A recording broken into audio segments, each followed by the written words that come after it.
You may have first heard of animal experimentation in elementary school, as the lights were dimmed after lunch, and your teacher read the tale of Mrs. Frisbee and the Rats of Nim, a book about a group of super rats who escaped from the confines of a government laboratory.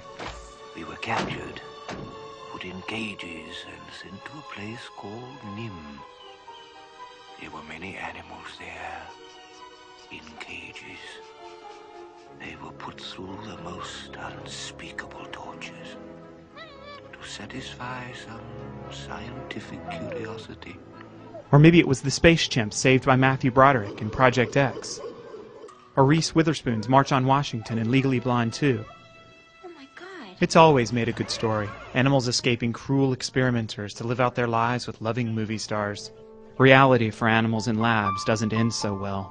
The nightmarish lives that hundreds of thousands of dogs, cats, monkeys, and other animals endure end hideously, with little hope of a hero coming to the rescue. There's only you and the decisions that you make every day that can change the lives of animals lost in some of the most horrifying dungeons ever designed by humanity.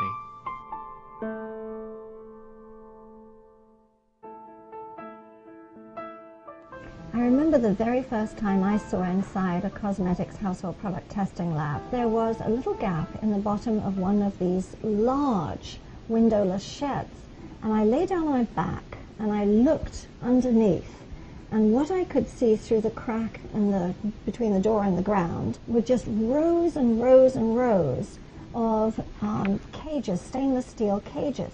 And you could see monkeys, you could see rabbits, guinea pigs, rats, as far as the eye could see. It was one of the most shocking revelations I've ever seen, because it really truly was a concentration camp. The tests used for everyday household products would not seem out of place in a medieval torture chamber.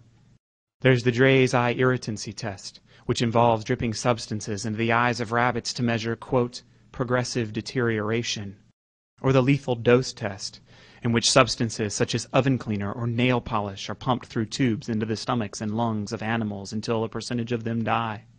Even some pet food companies such as Iams conduct cruel tests on animals. At Iams labs worldwide, dogs who have been mutilated in experiments or driven mad from confinement suffer through needless tests, including one in which muscle tissue is hacked out of dogs' thighs.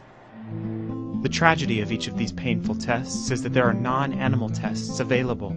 Scientists have developed artificial skin and bone, and can now even test vaccines without the use of animals.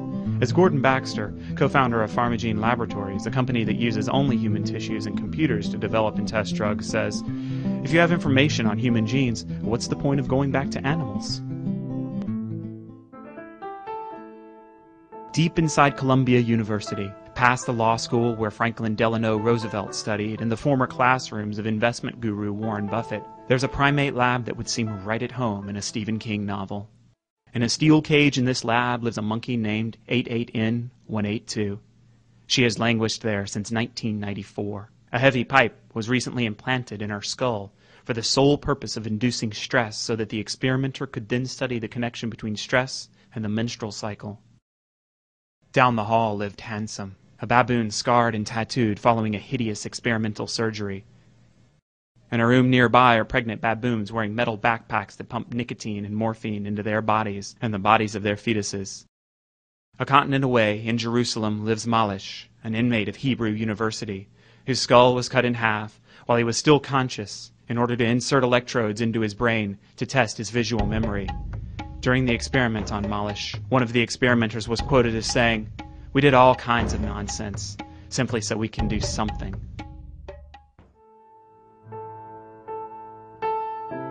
One of the saddest aspects of the torture inflicted by charities that still experiment on animals is that it is paid for by well-meaning people who have absolutely no idea that their $25 checks are paying for such things as sewing the eyes of kittens shut, burning live dogs, and cementing circuitry into the skulls of cats.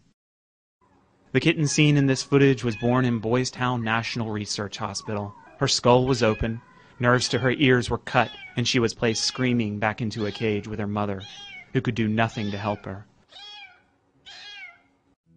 Wanting not to hurt animals doesn't mean you can't help people. Some of the largest and most successful charities in the world, such as the Easter Seals and the Children's Burn Foundation, are making major progress in curing disease and improving the lives of thousands without any animal tests whatsoever. They help without hurting. It's so easy to live cruelty-free. You just have to make the decision to try it. And then it becomes easier every day. There are sections of the supermarket or the pharmacy you just don't go to. But if you're looking, the first thing to do is get the little cruelty-free list. And that tells you which companies don't test. And then you find the bad guys like Procter & Gamble and you avoid all their products. It's just very easy. I say go to your bathroom cabinet, go to your kitchen cabinet, open the doors, take all that stuff out, look it through once. If it's bad, send it back and get a complete refund. You can do that and tell the company why you're doing it and take that money and go out and buy cruelty-free.